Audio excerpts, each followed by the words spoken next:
السلام عليكم ورحمة الله وبركاته. أصحابتك وحران جنة الكمر كلا سودا وذا أدي هذا ومهتنتهين مقال كان وحنا ربعنا إن كل وذاقه أقل كوكيل هذا كونغرس كأمريكان كأو شلي جلين كيد دم بأنسحيي قرار مدحوين ترام قصب وقد جيه إن وجوجيو دجال كإيران إذا مدنا وكلاسو بحو أما بكونغرس كويديستو أو جلاشو أرنتاسي أقل كسنة كأي وجود بيسا ما أنسحين دونه أقل كعدنا محوك يري arrintaasi waan idin la wadaagaya maxay yihiin xubnaha Republicaanka ah ee ku taageeray dhammaanba xubnaha dimuqraadiyiinta ah in qaraarkaasi uu meel marana waan idin la wadaagaya xildhibaan ka tirsan Congress-ka Mareykanka gaar ahaan aqalka wakiilada kana tirsan xisbiga Republicaanka ah oo muddo 3 bilood ah muuqiisa iyo maqalkiisaba aan la haynin maxay tahay xaaladda caafimaad oo ilaa iyo hadda aan la ogeyn oo uu ku maqan yahay isla markaana uusan kal fadhiyada aqalka wakiilada ee Congress-ka Mareykanka uusan u soo xaadirin haweeney ka tirsan xisbiga dimuqraadiga ayaana talaadadii doorasho Israa'iil gobolka New Jersey oo laga soo dooranayay ku guuleysatay oo doonaysa doorashada November in ay kula tartanto kursigaasi oo muhiim u ah labada xisbiba sidoo kalena waan idin la wadaagaya balse marka hore soo dhawaada ognahay dagaalka Mareykanku uu ku qaaday Iiraan hadda 100 maalmood inuu ku dhow yahay waxaan filayaa maanta waa maalintii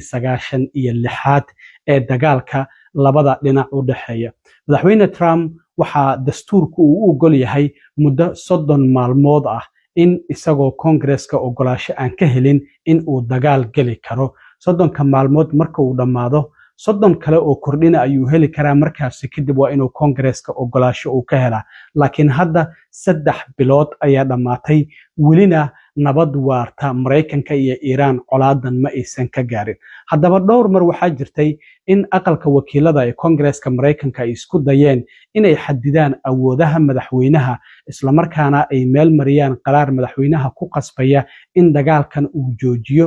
ciidamada ka jooga bariga dhaxana uu la soo baxo amaba Congress-ka uu ogolaasho weydiisto ugu dambeyntii shalay gelinkii dambe ayaa waxa ay ku guuleysteen aqalka wakiilada in qaraarkaasi ay meel mariyaan waxa uu codeysay qaraarkan 215 ayaa ogolaatay halka 207 ay diideen dimuqraadiyiinta 211 xubnood ayaa u codeysay hal xubin oo dimuqraadi ah ayaa ka soo horjeestay Republicaanka intooda badan waa ay diideen 206 xubnood ayaa diiday halka 4 xubnood oo kaliya ay ogolaadeen qaraarkan marka guud ahaan xubnaha diiday waa 8 halka sidoo kalena ay jireen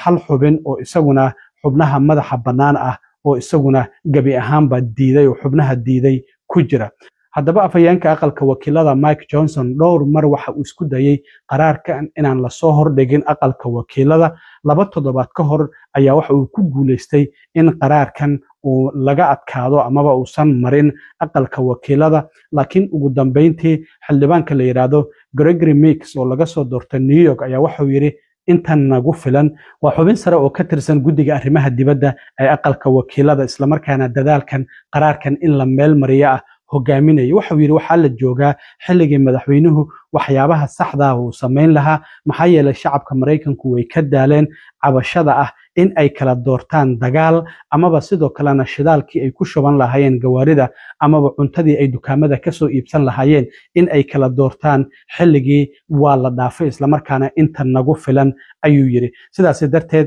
ayaa sharcigan uu ku meel maray waxa jirta sharcigan la yiraahdo War Powers Act oo xeerka dagaalka oo sanadkii 1973 la meel mariyay waxa uu awood u siinayaa madaxweynaha oo taliyaha ciidamada guud ee Mareykanka ah muddo 60 maalmood inuu howlgal sameyn karo waxaan ognahay madaxweyne Trump afkiisa inay dhowr jeer iyo mas'uuliyiinta kale wasiirka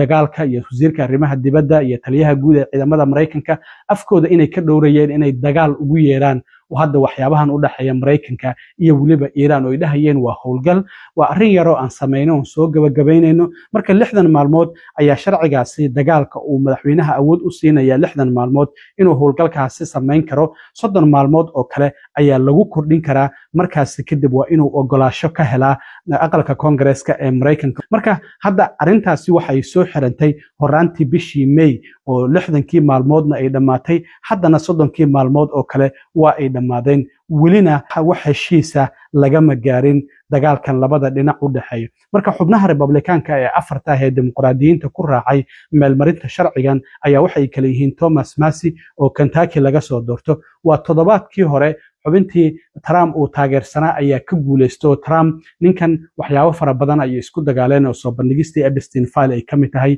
sharcigiisii the big beautiful bill ugu dambeyntiina Trump waa kii ka adkaaday Thomas Massie marka nin kursigiisii aad ka tuurtay adigana kuma naxariisanayo waxaa kamid ah marka Thomas Massie oo Kentucky laga soo doorto Brian Fitzpatrick oo isagana laga soo doorto Pennsylvania Tom Perrott oo Michigan laga soo doorto iyo Warren Davidson oo Ohio laga soo doorto dhammaantoodba afartaasi xubnood oo Republikaanka dimuqraadiyiinta ayay ku raaceen in sharcigaasi la meel mariyo hadda marka aqalka sanadka ayuu u gudbayaa sanadka waxaan ognahay 53 xubnood aqlabiyada Republikaanka ayaa ku haya dimuqraadiyiintuna waxay leeyihiin 47 xubnood laakiin sidoo kale aqalka sanadka waxaa ku jira 3 xubnood oo Trump uu kursiga ka tuuray waa Tom Tillis oo South Carolina laga soo doorto oo sheegay inuusan tartami doonin waxaa sidoo kale kamidana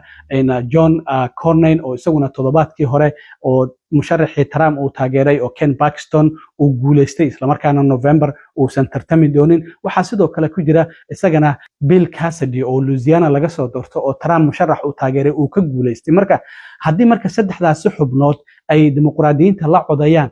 50 ayay noqonaysaa marka waxaan filayaa sharcigan 60 xubnood inuu u baahnaan doono marka way adag tahay in aqalka sanadka uu sharcigan meel maro laakiin ugu dambeyntii waxaa muuqata in aqalka wakiiladu ee hadda madaxweyne Trump laba midkood ay siiyeen in dagaalkan gabi ahaanba uu joojiyo ciidamada ka jooga Mareykanka bariga dhexana uu dib Mareykanka ugu soo celiyo amaba uu ogolaasho weydiisto Congress-ka in dagaalkan uu sii socdo welina hadda ma muuqato heshiis labada dhinac labadii toddobaad ee la soo dhaafay waxa la dhahayay waa la isku dhow yahay heshiis isafgarada ayaa la saxiixaya laakiin Iran waa tiitiri ilaa dagaalka Lubnaan Israa'iil ay ka joojiso wada hadalkii gabi ahaanba hakisa walow Trump uu leeyahay wada hadalku wali waa uu socdo hadaba aqalka cad waa ay ka hadleen qaraarka shalay aqalka wakiilada ee meel mariyeen oo madaxweyne Trump ku qasbay inuu dagaalka joojiyo ciidamadana ka soo qaado bariga dhexe amaba ogolaasho uu weydiisto aqalka Congress-ka ee Mareykanka aqalka cad waxay yiraahdeen codkaasi waxaa la qaaday iyadoo xubno ka tirsan ay xisbiga Republikaanku ay maqan yihiin isla markaana madaxweyne Trump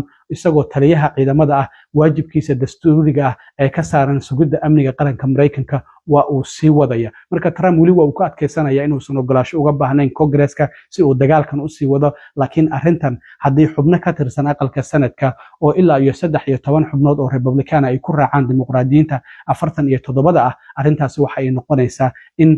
la ansixiyo madaxweyne Trump ay qasab ku noqoto in uu dagaalkaasi joojiyo haddaba waa kan shalay markii aqalka wakiiladu ay sharcigaasi meel marinayeen oo natiijada lagu dhawaaqay maalmihii u dambeeyay warbaahinta Mareykanku waxay si aad u hadal hayeen xildhibaan ka tirsan Congress-ka Mareykanka oo Republican lagana soo doorto New Jersey muddo 3 bilooda maqalkiisa iyo muuqiisaba lama hayo waxa la leeyahay halkuu aaday xildhibaan Tom Kean Jr. xildhibaankan waxa ugu dambeysay in aqalka wakiilada uu ka soo muuqdo 5tii bishii 3aad ee March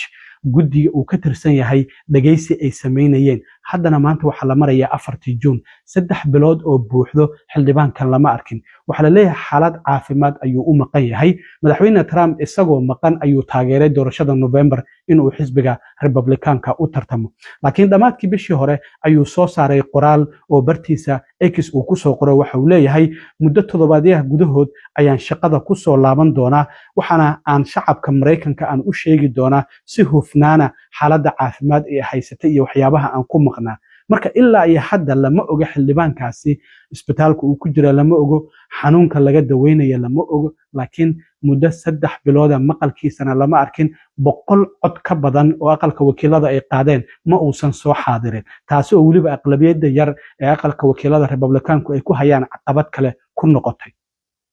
marka xildhibaankaasi Trump waa uu taageeray sida aan sheegayo laakiin waxa jirtay hadda talaadadii doorada ahayd in haweeney la yiraahdo Rebecca Bennett ay ku soo baxday isreebkii xisbiga dimuqraadiga isla markaana waxa ay la tartami doontaa Tom Kean Jr. doorashada November dhacaysa marka waxay sheegtay ninkan shacabkiisii communitygiisii uma shaqaynayo dalkiina uma shaqaynayo xaguu ku maqan yahay sidaas darteed hadda kursigaasi oo muhiim u ah Republicaanka haday dimuqraadiyiinta ay helaan waxay noqonaysaa marka arrintaasi arrin xisbiga dimuqraadiga u wanaagsan marka xildhibaankaasi waa la la'yahay ilaa iyo 5tii bishii March xaalad caafimaad ayuu ku maqan yahay ayaa la yiri xaaladda caafimaadna lama ogo oo ilaa iyo hadda uu ku maqan yahay sidaas darteed ayaa waxaa muuqata in xildhibaankaasi aan ilaa iyo muddo 3 bilood uusan